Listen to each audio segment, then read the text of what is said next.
PD head Julius Mkhwanazi says received at least 70,000 rand from tender tycoon Vusimuzi Matlala in what the Malanga Commission of Inquiry has described as gratification payments. Bank statements showing transfers of large sums of money into the account of Mkhwanazi from 3 different companies owned by Matlala were presented at the Commission today. Mkhwanazi received the payments in 2022 but claims he in fact had received more money from Matlala. Oren Singh reports. Julius Mkhwanazi described Vusimuzi Matlala as a blood brother, claiming they shared a very close bond. Close enough in that Matlala would pay Mkhwanazi large sums of cash when Mkhwanazi was going through tough times.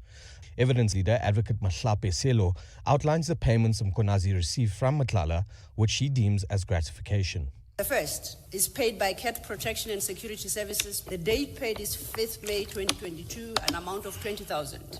The second is by Medicare 24 Tshwane District, and the date is 18 June 2022 for 20,000. The last is Black AK Trading and Suppliers Pty Limited, and that was on the 10th of December 2022 for 30,000. Mkhwanazi agreed he received the payments from Matlala but disputes they were for gratification, claiming Matlala was assisting him during rough times. Aryan Singh, Eyewitness News. Suspended Police Minister Senzo Mchunu is now back to testify before the Malanga Commission of Inquiry this afternoon. To this now, the state has once again accused former President Jacob Zuma and French arms company Thales of delaying tactics. They are back in the Pietermaritzburg High Court for arguments in their leave to appeal a ruling which dismissed their bid to have charges against them dropped. They argue the deaths of 2 former Thales directors mean that they no longer guaranteed their constitutional right to a fair trial. The pair face several charges of corruption, fraud, racketeering and money laundering related to the controversial 1999 arms deal. Tabiso Goba has more. State Prosecutor Andrew Breitenbach says there's a strong policy in the country's criminal law against midstream appeals. These are interlocutory applications or requests made during a criminal trial. Breitenbach says midstream appeals cause unnecessary delays and should only be considered in exceptional circumstances. In the present matter, the interests of justice do not require a departure from the general rule against midstream appeals. And the reason is the practical effect of the dismissal of the accused's application for orders quashing their prosecutions and acquitting them of all the charges before the trial even starts is that the actual nature and extent of the prejudice to them arising from the deaths of Messrs. Moino and Tetard, as well as its impact on their constitutional right to fair criminal trial, will be assessed and determined by this court at the end of the criminal trial, or perhaps during the criminal trial, should this court find that it is necessary to do so. The state also has its own application seeking an order to have the trial proceed, regardless of any appeals or interlocutory applications. Tabiso Goba, Eyewitness News. In Cape Town, police have arrested 1 suspect following a shooting which left 1 man dead in Manenberg this morning. 1 other person was injured in the shooting, which caused chaos in the area. The motive for the attack is still unknown. The police's Wesley Twigg says an investigation has been launched. Manenberg police responded to a complaint of a shooting on Thursday morning, 4 December, at about 6 o'clock on the corner of Duinefontein and Turfhall Roads.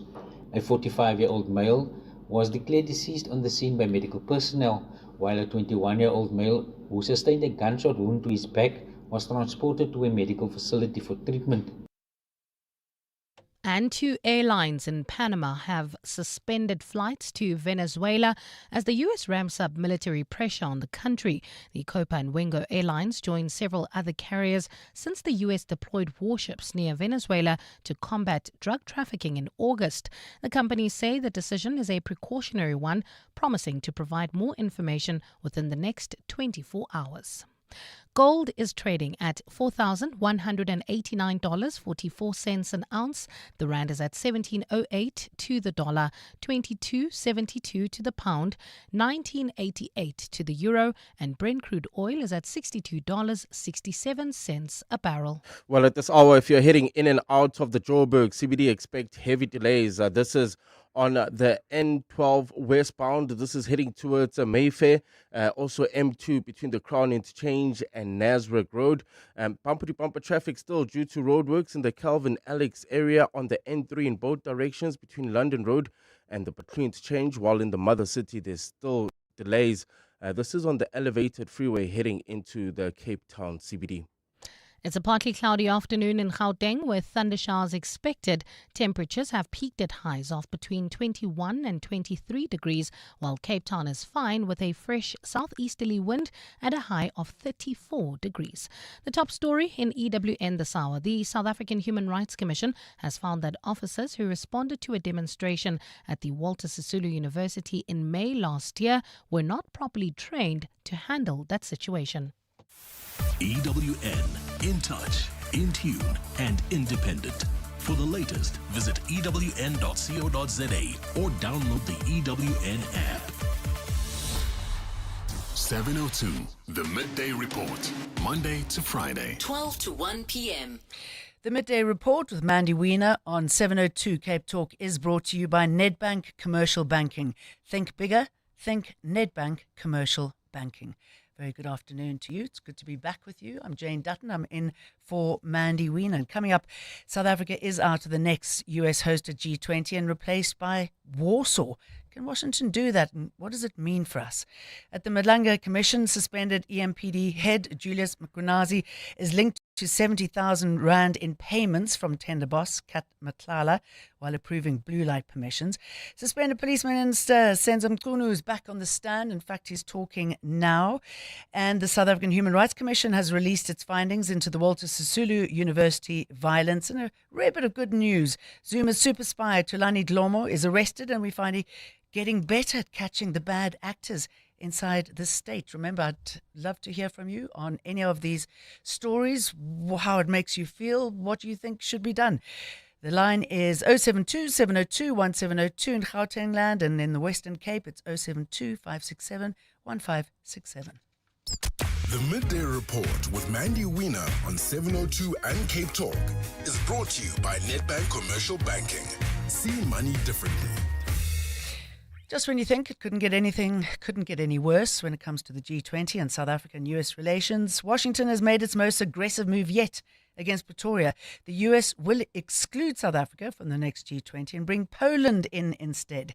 US says it's about real partners who support US priorities, signaling that Washington no longer trusts South Africa's foreign policy choices. Let's bring in Oscar van Heerden, Senior Research Fellow, the Centre for African Diplomacy. A very good afternoon to you. Good afternoon, John. Good afternoon to your listeners. What do you think this means for us, the US, and the G20, this latest strike? Well, this is just a further indication that Donald Trump and his administration is not interested in repairing relations with South Africa. As you know, he made it very clear that South Africa will not be invited to the G20. Mm-hmm. And since this is the first Sherpa meeting, kickstarting the one-year program, they said, no, South Africa is not allowed. Of course, as you can imagine, Western leaders, BRICS, alliance partners, everyone is raising their objections and saying they're not okay with this. But we'll have to see whether that's going to have any impact on Donald Trump. I mean, the US cannot go it alone, according to G20 rules, but it seems that that's what they are planning to do. Why do you think the US is stuck to justifying something that is simply untrue? There were benefits to both countries when we had a better relationship.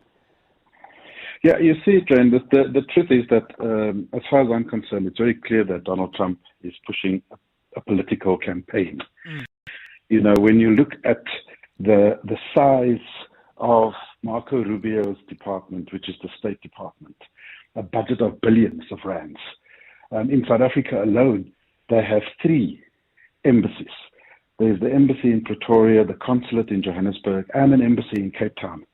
Now, if that department is unable to provide the correct information to the commander-in-chief, which is Trump, then there's a problem. Secondly, the fact that there is the Central Intelligence Agency, we know it is by far the biggest intelligence agency in the world, also a budget of billions, using satellites, etc. If the CIA also cannot tell Donald Trump that there is no white genocide, there is no expropriation of land, of white farmers, etc., then it simply points to the fact that he's pushing a political agenda. And that agenda is informed, I think, by the fact that South Africa took one of the US's strongest allies, Israel, to the International Court of Justice, as well as the fact that Trump has now realized that the BRICS formation is a direct threat to the hegemony of the United States. And so they want to make an example of the junior partner of that alliance, which is South Africa. How dare they? And I guess reshaping the G20 to suit its own strategic interests. I think here, Jane, what's important is, as I say, how the Europeans and the G19 members are going to respond, because this is not just about excluding South Africa. No. This is really about tackling and attacking multilateralism. And the fact that they already defied Donald Trump when he decided to boycott the G20 Johannesburg and came in their numbers and supported the presidency, which was South Africa and President Ramaphosa, they need to now ask themselves, are we going to continue with that line? And I think that we are still going to see a lot coming out of this process as we move towards the first Sherpa meeting. All right, so what should South Africa do to manage the fallout? Well, as far as South Africa is concerned, and I think it's a diplomatic, tactical move, they don't want to be seen to be fighting with the United States. They certainly don't want to be seen to be begging to be part of the group. And that's why the president has very nonchalantly already said, we'll see you in the United Kingdom in 2027. Because clearly, Trump is hell-bent on this campaign of punitive measures against South Africa. We are obviously not going to object to any alliance partner or any country coming into our camp saying, no, this is not okay. But we are not strongly going to encourage that either. And an indication of where the US is going to look in Africa. Donald Trump is hosting Paul Kagame from the Rwanda, DRC President Tshisekedi, a meeting he's billing as a peace breakthrough, and that's despite the fresh violence we're seeing in the DRC. Yeah. You know, Jen, I constantly hear people talking about we're such a small economy. We are, in comparison to the United States, absolutely, we are a small economy. But in terms of the continent, we are the largest economy, the most diverse economy. And so it doesn't make any sense for Donald Trump to want to interact with someone else on the continent. The African Union is going to now are faced with a dilemma. Do they go to the first Sherpa meeting, or do they stand in solidarity with South Africa? These are some of the questions that, unfortunately, as usual, the disruptor Donald Trump has created. And we'll have to see whether the world is going to kowtow to the whims of Donald Trump. All right, we're going to be talking about this for a long time, I suspect. Oscar van Heerden, good to have your thoughts on this. Senior Research Fellow at the Centre for African Diplomacy and Leadership, the University of Johannesburg. 702, the Midday Report, Monday to Friday. 12 to 1 p.m. So the Commission today has heard that suspended EMPD head Julius Mkhwanazi received at least 70,000 rand from tender boss Vusimuzi Katmatlala through 3 payments in 2022. Oren Singh is on the story, as always. Oren, what have we learnt about this payment? A very nervous, I would say, Julius Mkhwanazi. We saw him going through, I don't know, probably about 14 bottles of water between yesterday and today, Jane. We heard today for the very first time, despite him in previous media interviews claiming that he's got no sort of relationship with Vusimuzi Katmatlala, confessing and confirming that he's got a very close relationship with Katmatlala, describing them as blood brothers to that extent. And he confirmed that he did receive these payments. It took a bit from the commissioners and evidence leaders to get it out of him, because initially when they asked him, had you ever received or have you ever received money from Vusimuzi Katmatlala, he was a bit here and no there. He said, yeah, maybe 500 rand here for fuel, 1,000 rand here for groceries. And it was only until they brought the actual evidence, his bank statements, to show that, but you in fact received 20,000 rand on this day in May 2022, 20,000 rand on this day in June 2022, and 30,000 rand on this day in December 22 from Katmatlala's 3 different companies that he was forced to actually confirm. I did receive that money. He claimed that the first payment of 20,000 rand was for a funeral. He couldn't recall whose funeral it was, but claims that it was for a funeral to bury a loved one. And so he admits that he did receive that money, but also says that there was more that he had received. He does have many from blanks, Matlala. doesn't he? He does leave a lot blank, and I think we'll only sort of start filling out those blanks when he resumes his testimony in January next year. Unfortunately, the commission couldn't get through his testimony. He would often go off on a tangent, and I think that delayed the commission to some extent. And so we'll have to see what he concludes when he resumes next year. Tell us about the murder claims. It's an interesting one, Jane, because we heard this come out from the testimony of several people who testified prior to Mkhwanazi appearing before the commission, claiming that in April 2022, there was an operation that took place in Brakpan. And during that operation, there was an interrogation of a suspect. And the suspect was unfortunately killed during this interrogation process. And Julius Mkhwanazi was called to the scene. At that time, he was not the head of EMPD. At that time, he would have been the director of specialized services and operations. But he's called to the scene by one of his informants, and he allegedly tells a civilian on scene, let me paint a picture, it's SAPS, members of EMPD, members of private security, and maybe CPF members. But it's a massive operation that's got to do with stolen goods and a warehouse that has stolen goods in it. And this suspect or victim that is killed, Mkhwanazi allegedly instructs a member of the public, a civilian, to load the body onto the back of his bakkie and take it to either a mine shaft or a river or dam and dump the body, to which this person does that, acts on instruction. But today he refuted those allegations. He gave a completely different version, claiming that he was called to attend the scene. He rocked up on the scene in the morning, early hours of the morning, spent less than 5 minutes there before leaving. He doesn't know anything about a body, and he claims those are trumped up claims and charges against him. Remember, IPID was investigating this case. Yep. So we're left a bit in the air on that matter, and we're hopefully going to finalize it when he returns next year in January to conclude his testimony. Okay, Mkhunu is up on the stand today. He was in earlier this week, and he was talking about the political killings task team. So what does he bring with him this morning? And we're going to dip in just very briefly. He's carried on that topic, Jane, of the disbandment of the PKTT. That obviously that letter of instruction being issued out by him in December 31st last year. He claims that it was not an overreach from his side. You'll recall that the National Police Commissioner, as well as KZN Police Boss Nhlanhla Mkhwanazi, said that Mkhunu essentially overstepped his role as a political deployee within SAPS's structure. He is not involved in operational matters or decisions. And so for him to issue an instruction not only to disband the unit, but to disband it immediately was an overreach. He disputes that. He says it was well within my mandate to go and take that decision. He cited 3 reasons for this listed within the Constitution in terms of powers that is bestowed upon the police minister. So he claims that, that letter that he wrote on December 31st last year, he didn't do it alone. It's for the first time that we're hearing that he did consult with his advisor as to what needed to be contained within that letter. And so for the first time, we do hear that he consulted with an advisor in the drafting of that letter. Previously, he told the ad hoc committee that he drafted it himself and he was in a sober mind when doing so. So we're going to hear a little bit more from him today throughout the course of his testimony.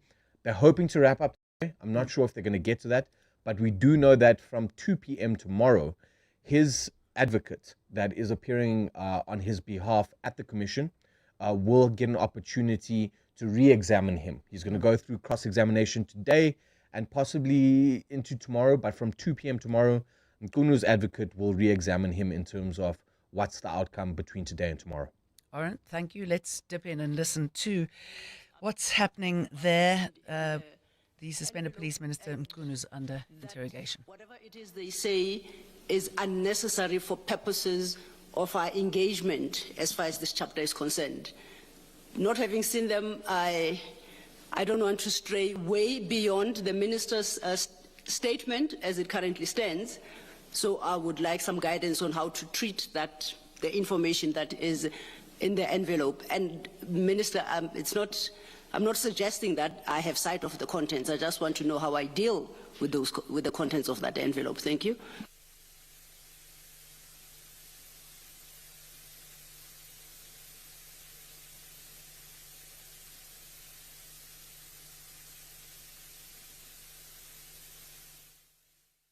Seem to have lost latest sound there coming from the Madlanga Commission of Inquiry. The suspended police minister, Senzo Mchunu, is back on the stand. Oren was painting a picture of what it is that he's bringing to the stand with him today after dealing with many questions, still ongoing questions, about the disbandment of the political killings task team. He was just saying that it was well over its time and should have been disbanded a long time ago. It makes you wonder why it was able to continue for so long when so many people thought that it was unjustified.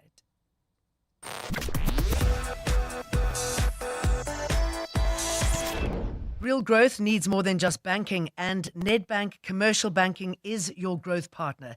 Their team of industry experts understand your business and its potential, offering insight to help you see opportunity where others see obstacles. Because when you can see what others don't, you can do what others can't. Think bigger. Think Nedbank Commercial Banking. See money differently. Nedbank is a licensed FSP and registered credit provider. T's and C's apply. We did it once and it was big. We did it twice and it was bigger. Now the Motor Select Demo Deal Dash is even bigger than ever before. And it's happening this Friday and Saturday only. Get up to 100,000 Rand trade-in assist on over 1,800 demo models from 26 leading brands. Backed by SA's largest and leading dealer network. 2 days only. Visit motorselect.co.za to shop the demo range now. Mom, I know what I want to be when I grow up. Oh, really? I want to be an astronaut. An astronaut? Aren't you aiming a little high? Well, that's where you come in. I need you to buy me Pediasure. It has 27 vitamins and minerals to support my growth so that I hit all the milestones, and it's scientifically proven. Okay, Miss Liver. Where can I buy Pediasure? It's available at pharmacies and retailers in South Africa.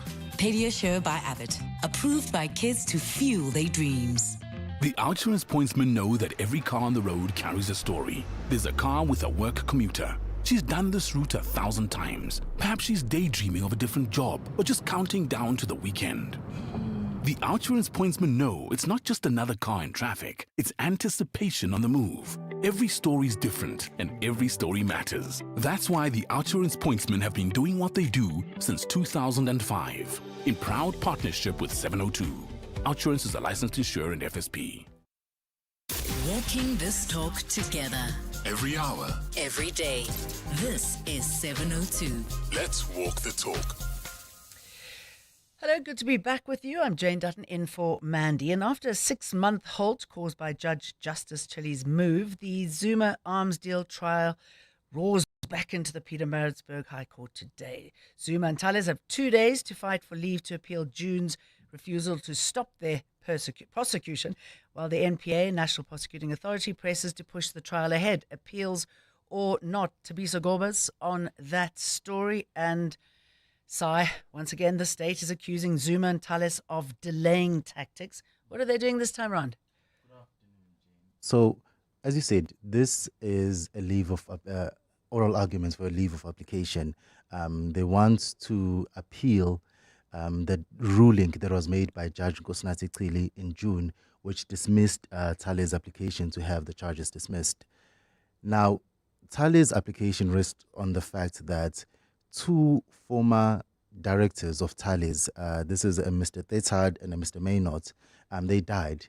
They passed away, and Thales believes that these 2 men are very much critical in terms of their defense and are very much critical in the case, and that with the death of these men, Thales feels that they wouldn't have a fair trial. So then they applied to obviously have the charges dropped based on that fact.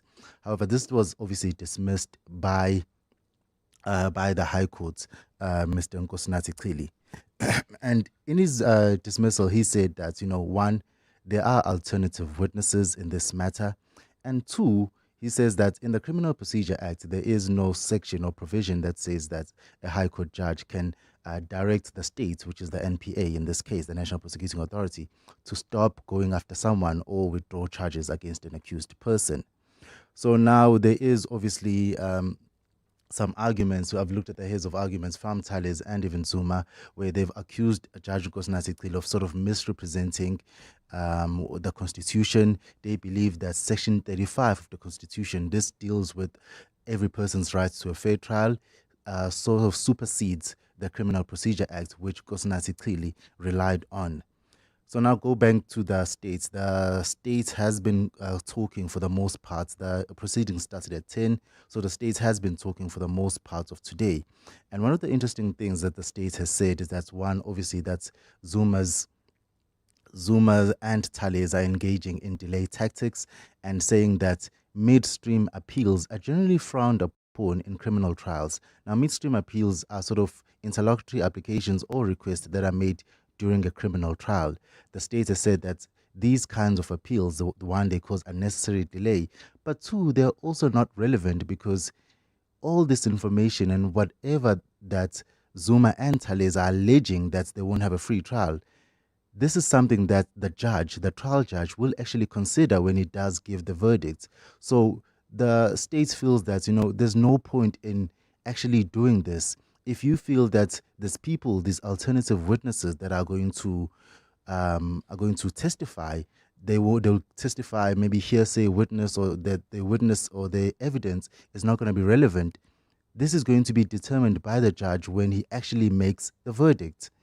Now, there's something that's the state's prosecutor, Mr. Andrew Breitenberg, he spoke about how relevant is the death of Mr. Tetad and whether it would have helped the case of Tales if he was still alive. Let's take a listen. Tales' next allegation is that this court erred in holding that it failed to show that Mr. Tetad would have assisted at the trial if he had been alive. Now, for four related reasons, that allegation has poor prospects of success. The first is that in Tales' November 2018 application for a permanent stay of prosecution, it alleged that Mr. Tetad was not prepared to assist it in any way, not prepared to return to South Africa, and not prepared to testify in South Africa or any other forum should the trial take place. Secondly, in support of that allegation, in 2018, Tales put up an affidavit by Mr. Tetad, dated the 11th of March 2009. And in that affidavit, he said he was not prepared to testify, and I quote, in any forum under any circumstances should a trial in this matter take place. Thirdly, in its founding affidavit in the present case, which as this court knows was brought earlier this year,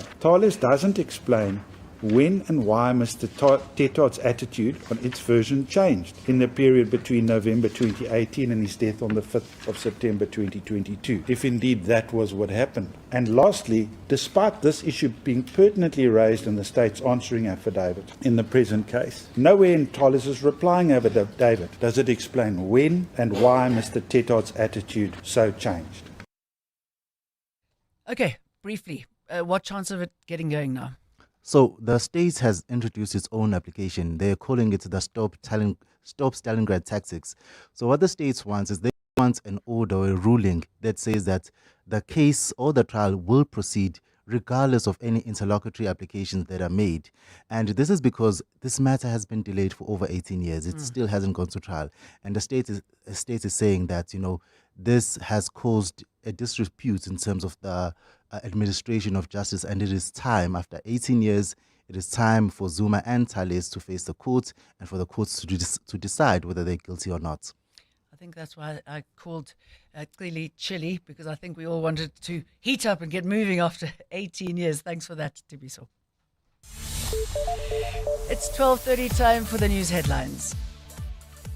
Thanks, Jane. Good afternoon. Deputy President Paul Mashatile is keeping his leadership ambitions close to his chest as the ANC's succession battle starts to gain momentum.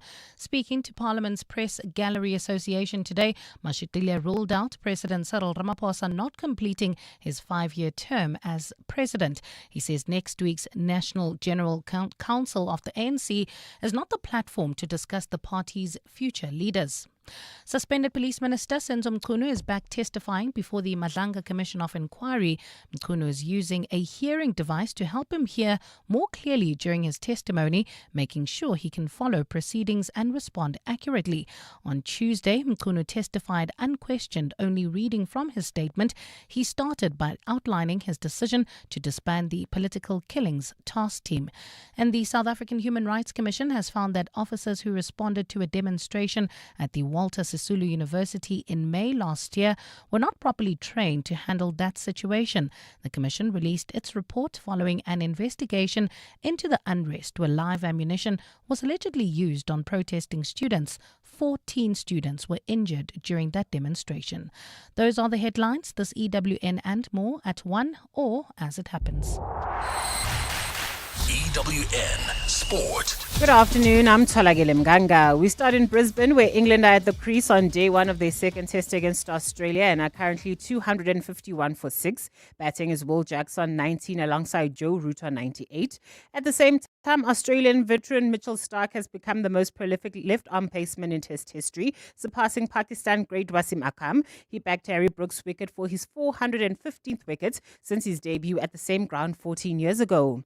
Switching over to the Bedway Premiership, where Mamelodi Sundowns missed out on a chance to move joint top with Orlando Pirates, having been held to a 1-0 draw by Siwelele. Kaizer Chiefs also stumbled in their last game before the AFCON break, playing out a goalless draw with Chippa. Over to the Premier League, where Arne Slot admits that Anfield may be losing its fear factor for opposing teams. That's after Liverpool had to come from behind to draw 1-1 with Sunderland. No, not Anfield, for sure. But it's clear that teams that play us now think they can get a result. Not only think, because that's been shown this season. And even in the games we've won, I think there also we fueled the confidence for other teams, like, there's something possible, but because the wins we had in the beginning of the season weren't easy ones as well. And in an update from the Nedbank Golf Challenge, Marcus Armitage has the early lead on 6 under. That's 3 shots clear of Jus Litton and Oliver Lindell. Tolagile Mganga, Eyewitness News Sport.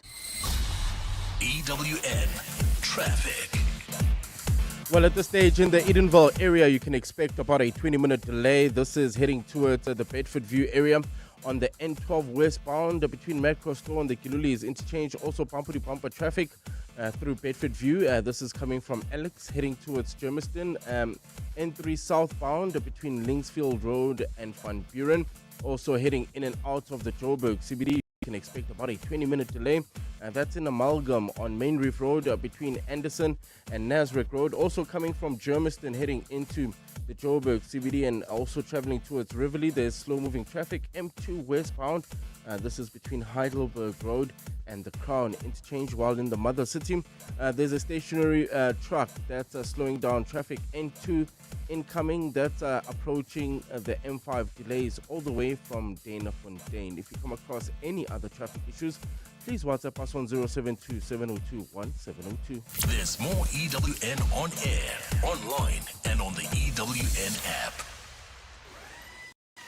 Year in, year out, we're fixing tires faster than a Formula One pit crew. My team is on top of things like tire whisperers. If an unforeseen accident were to happen in my workshop, at least I've got My Way business insurance to keep the wheels turning.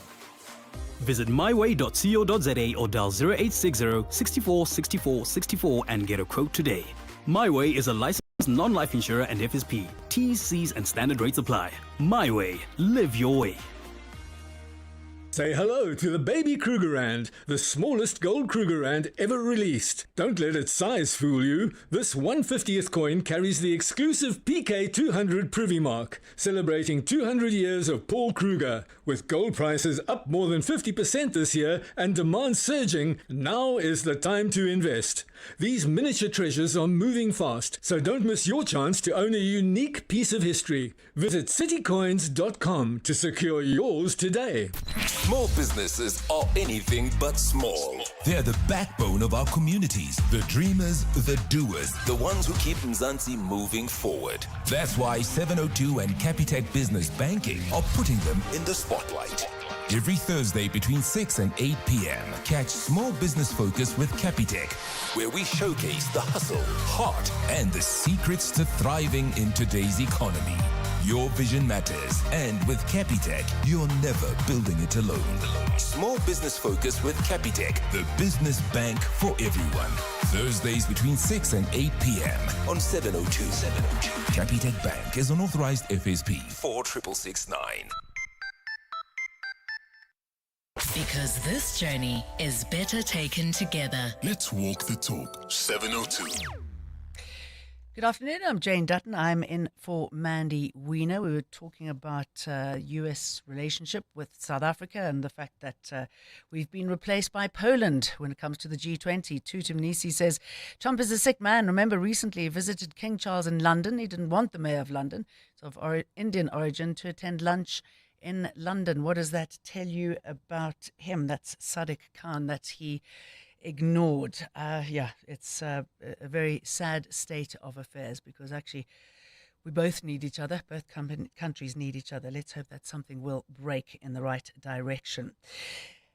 Now, you've got to admit that it feels that the country is suddenly awash with spies. We've had Brown Makhotsi name-dropping the CIA, Julius Mkunazi tied to the FBI, and now the arrest of Thulani Dlomo, a man accused of siphoning millions, running parallel intelligence networks and operating far beyond the law. Now, his fall isn't just another headline. It's a stress test of whether we are finally ready to confront the rot at the heart of its intelligence. Peter du Toit, assistant editor of Investigations News 24, says this arrest is the biggest green shoot of all. Good afternoon to you, Peter. Why do you say that? Peter, can you hear me? Yes, I can. Hello, Jane. Hello, Peter. I'm asking you why you wrote that this arrest of Dlomo is the biggest green shoot of all. What does that mean?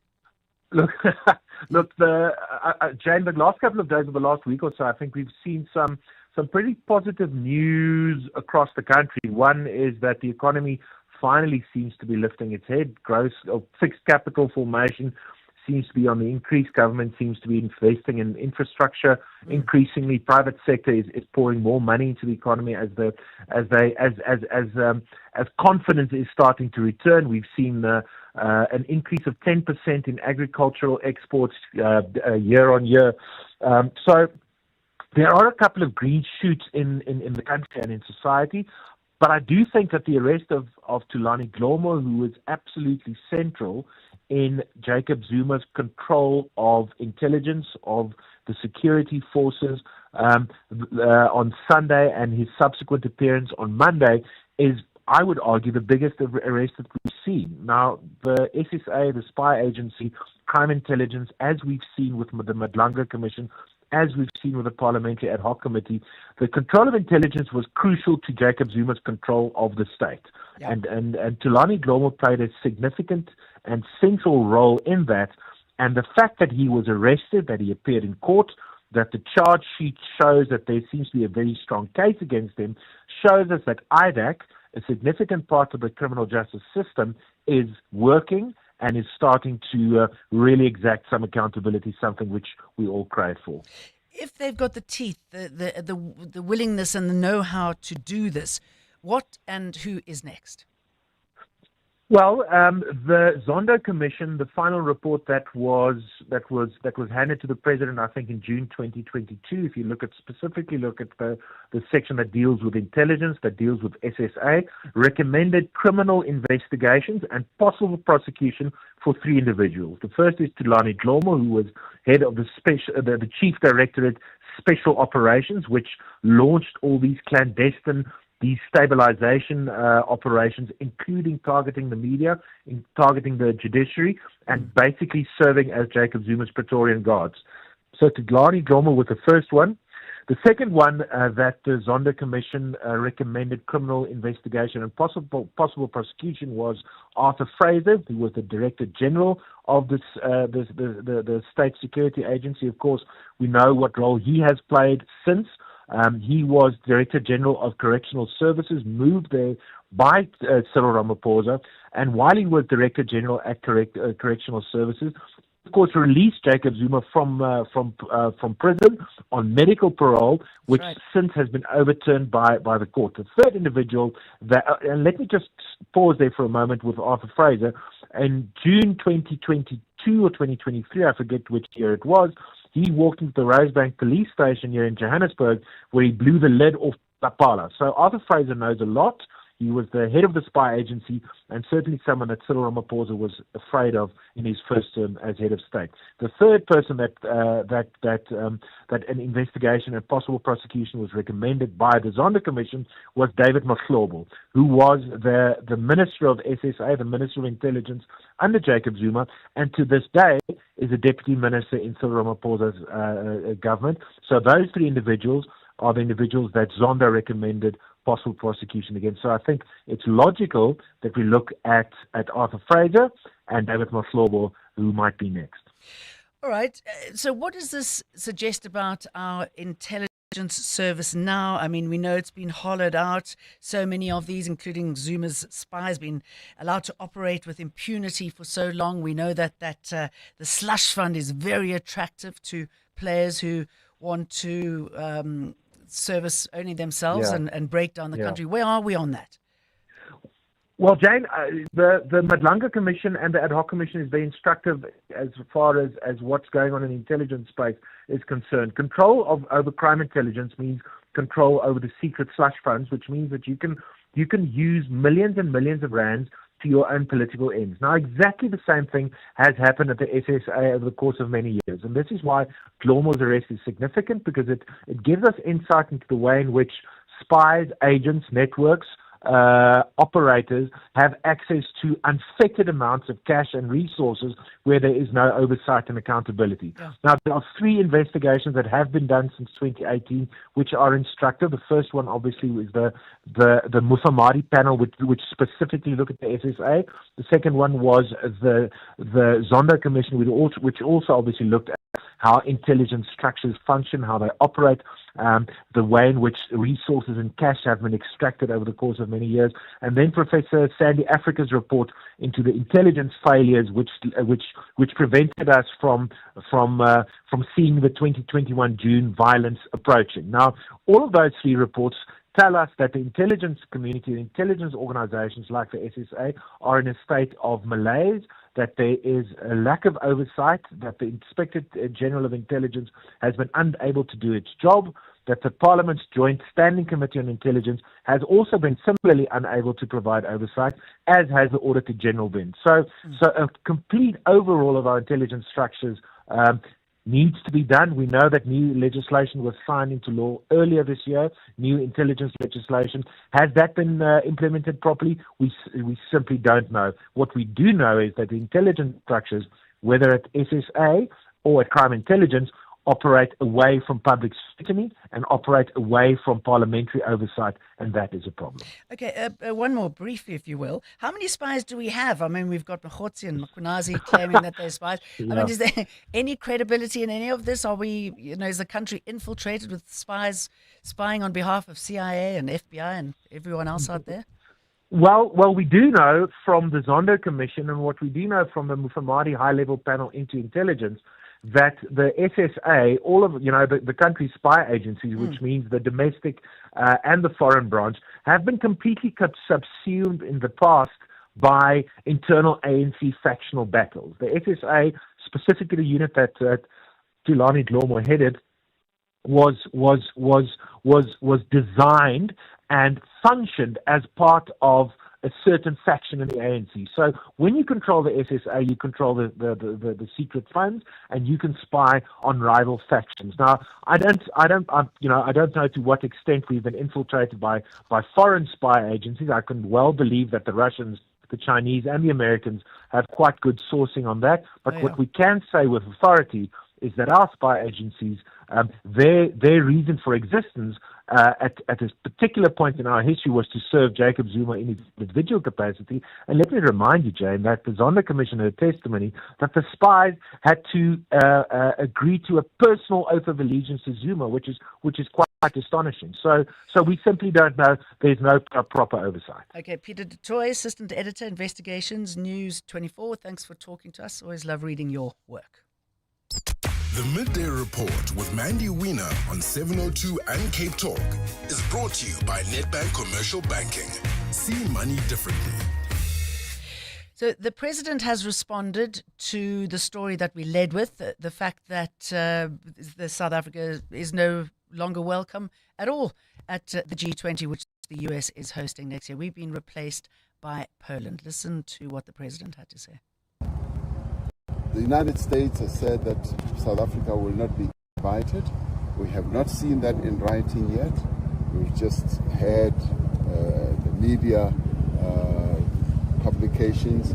We are yet to receive it in writing, and we will deal with that when it comes. We are, as South Africa, a fully fledged member of the G20, and we have held a very successful G20, and this is not only being said by us, it is said by many, many other people around the world, saying that South Africa's presidency of the G20 was a very successful G20 process, and the declaration that was adopted is also a forward-looking declaration which will help to lead to many changes around the issues that we identify. So as South Africa, we can know for ourselves as a country that we held a successful G20. What happens going forward are matters that we will deal with. Does it give you sleepless nights, Mr. President, the conduct of the U.S. President? No, I don't have sleepless nights. And all we want really as South Africa is to be treated as an equal sovereign country, a country that respects other countries, a country that fosters the success and prosperity of other countries. That's who we are. We wish no country ill in the world, and in fact, as a country, we don't have enemies, we just have friends. And we want to advance the friendship relationships with all countries in the world. And that is our stance, and we will never be derogatory against any country, any leader in the world. We will always treat every country with due regard and with respect and with great consideration. That's who we are, and that is very much a part of our foreign policy. President Cyril Ramaphosa reacting to South Africa not being welcome at the G20 after President Trump's fit of pique, escalating to that degree, and Poland has now replaced us. That comes from Cyril Ramaphosa's X account. Those trusty old shoes, there for your first move out of home. That marathon training that lasted a day, the quick runs to the store, the long nights out. Yeah, they've done the most for you. But with the Street Store, they can do even more for someone else. Visit thestreetstore.org to find out more about donating your pre-loved shoes and clothes to the world's first rent-free pop-up clothing store for the homeless. Donate before December 6, 2025. We did it once and it was big. We did it twice and it was bigger. Now the Motor Select Demo Deal Dash is even bigger than ever before. And it's happening this Friday and Saturday only. Get up to 100,000 Rand trade-in assist on over 1,800 demo models from 26 leading brands. Backed by SA's largest and leading dealer network. 2 days only. Visit motorselect.co.za to shop the demo range now. At Auto & General, we understand your business is built on more than just vehicles. It's your stock, tools and equipment, and the premises where you work. Auto & General Business Insurance is designed for businesses like yours, protecting your assets against fire, theft, storms, and other unexpected events. To protect your livelihood, visit autogen.co.za and get an obligation-free business insurance quote. Auto & General, never not there. Auto & General is a licensed non-life insurer and FSP. T's and C's online. 702, the Midday Report, Monday to Friday. 12 to 1 p.m. After the opening address last night, ANC members in the city of Joburg will vote on their preferred leader today. Dada Morero is looking to secure another term, but is being challenged by Loyiso Masuku. Alpha Ramashwana, EWN reporter, is on that story. He was there last night as it opened and is covering this for us today. How's it looking for Dada Morero? Is he feeling confident?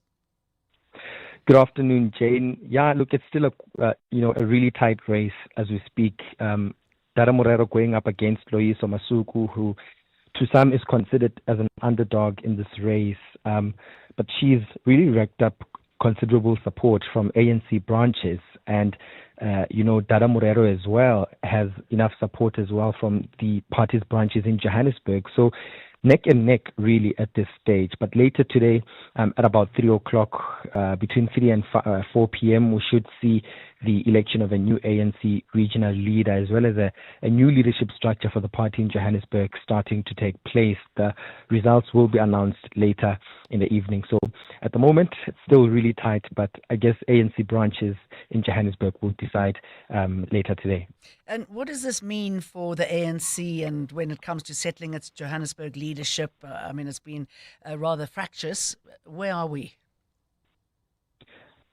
It's an elective conference, and part of what an elective conference does is to elect new leadership. Apart from discussing policy and discussing, reflecting on the past tenure, the main thing also is to elect a new leadership, and so that's why we're here. So right now, everyone really is still preparing to cast their votes. Still deciding the branches who exactly to vote for between Dada Morero and Loyiso Masuku. But one of the main purposes of an elective conference is to elect a new structure which will serve for the next 3 years. We know that there's been a lack of unity there, and I'm just wondering what it is now that Masuku and Morero will offer for Johannesburg. What are their plans? Dada Morero is the mayor of Johannesburg and the outgoing regional leader of the ANC. And should he lose this elective conference, the ANC will need to decide whether it keeps him as the mayor or put Loyiso Masuku immediately. You'd realize that there are elections coming up next year. So for Dada Morero, he's been quite outspoken about what his ambitions and his plans are. He claims he's been reflecting on the past 3 years, and he claims that he's made significant progress in cleaning up the city, getting the traffic lights working. In fact, he's currently delivering an address on his tenure. So really, his reflections are that he's been doing well with cleaning up the city, but the city is still struggling financially, and that's what he wants to solve right now, the financial crisis, the revenue collection in the city of Johannesburg. As far as Loyiso Masuku is concerned, really, it's still difficult for us as journalists as well to even know what her plans are. We've tried to get interviews with her last night, this morning, over the past week leading up to the conference, but she hasn't really been keen to talk to the media. So really, at the moment, it seems like no one knows apart from her what her plans are. That might help her get elected if people know what it is, right? Alpha Rameshwana, thank you very much for that. 702, the Midday Report, Monday to Friday. 12 to 1 p.m. So the South African Human Rights Commission has found that last year's protest at the Walter Sisulu University escalated only after private security was deployed onto campus, firing rubber bullets and pepper spray at students who had staged a peaceful sit-in over transport, accommodation and administrative failures. Now, when management failed to respond for 3 days, the protest moved on to the N2. The Commission's 83-page report concludes that police officers who later confronted students were not trained for public order policing, and that medical and ballistic evidence suggests live ammunition was used, leaving 14 students injured. We're going to get more on that story in a minute, but first let's listen to this. The Outsurance pointsmen know that every car on the road carries a story. There's a car with a couple stealing glances at each other. In a week, their lives will change forever as they exchange their I-do's. The Outsurance pointsmen know it's not just a car in traffic, it's a love story on the move. Every story's different and every story matters. That's why the Outsurance pointsmen have been doing what they do since 2005 in proud partnership with 702. Outsurance is a licensed insurer and FSP. Good times is what life is all about. But heartburn, indigestion, acid reflux and UTIs can put a damper on your day. With a wide range of products from Adcock Ingram OTC, you can build a survival pack to help you and your family with your gut and urinary health. Adcock Ingram OTC has you covered with products like Citrus Soda, Adco Mayo Gel, Scopex, and LP299V. Ask your pharmacist for a host of Adcock Ingram OTC solutions for your gut and urinary problems and visit beprepared365.co.za. Some moments only come around once, like the Audi year-end sale. Get the Audi Q2 from $9,899 per month. with no deposit, a 90-day payment break, so you only start paying next year. Plus, a guaranteed buyback. There's limited time to show up, but unlimited time to stand out in the Audi Q2. Visit audi.co.za or your nearest Audi dealer before the 24th of December. T's and C's apply. Walking this talk together. Every hour. Every day. This is 702. Let's walk the talk. Afternoon, Jane. Where was this neutral tone all along from President Ramaphosa? Where was it? This is the tone that he should have maintained all along during our presidency and when the world was watching us. Now that reality is setting in, we are on the outside looking in on the inside. The tone has changed. Where is Ronald Lamola now? Where is Khumbuzo Ntshavheni? This neutral tone is what we should have maintained all along, Jane. Well, hopefully they're working those phones, trying to get our relationship with the US back on track. It is one that both countries need. We were talking a little earlier on about how suspended Police Minister Senzo Mchunu is back at the Madlanga Commission. He's been talking about the Political Killings Task Team and talking about crimes under his tenure and what he knew about what was going on during that time when people were calling for the task team to be disbanded. Let's listen in. We should work beyond the emotions on this matter. Try to persuade us beyond emotions, and sensationalizing the matter. Go beyond that. Now, as I said there, I said to myself, do I play into those emotions or I face reality? And where is this going to put me personally if I deal with this matter? Because I would be seen to be swimming against the general sentiment. There, I'm sure I'm getting it correctly. I would be seen to be swimming against the sentiment, general sentiment. But I said to myself, I don't believe that I was appointed for sentiment. Let's leave Senzo Mchunu and go over to Nhlanhla Mabaso, who can tell us about what the South African Human Rights Commission found about the protests at the Walter Sisulu University. Go ahead, Nhlanhla. Well, Jane, the Commission has made the findings that the protest only escalated when police officers and private security actually opened fire on the students. What happened first is that the students had a sit-down for 3 days, and it was said that it was a peaceful protest. But the issue began 3 days later when the institution did not respond to them. They then shot at them with rubber bullets and pepper spray, which then led to the students leaving the campus and taking to the N2 highway just outside the protest. The unfortunate part now, Jane, was that they joined an already existing protest by taxi operators. And then there was misinformation of a video that circulated to say students have been shot and killed, which then triggered a lot of students to join that external protest, where then tactical police members who are not trained in public order policing and engaged the students. The commission now saying that the use of such force was uncalled for, pointing to the injury of the 13 students. It has made several recommendations to the institution.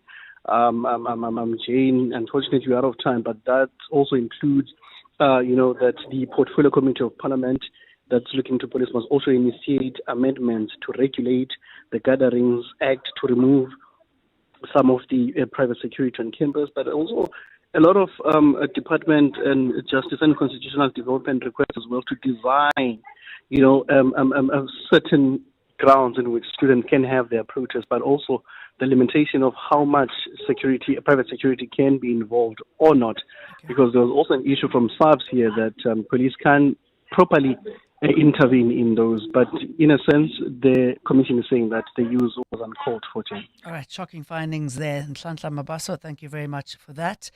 The Midday Report with Mandy Wiener on 702 Cape Talk is brought to you by Nedbank Commercial Banking. Think bigger, think Nedbank Commercial Banking. Your 702, the Midday Report, Monday to Friday. 12 to 1 p.m. Eyewitness News is brought to you by Momentum Financial Advisors. Help you have a better shot at generational wealth. Speak to a Momentum accredited financial advisor. Momentum is part of Momentum Group Limited, an authorized FSP and registered credit provider. It's shortly after 1. Time for the news. This is EWN. Mashatile says Ramaphosa is not going anywhere, and the Human Rights Commission releases a damning report into a university protest.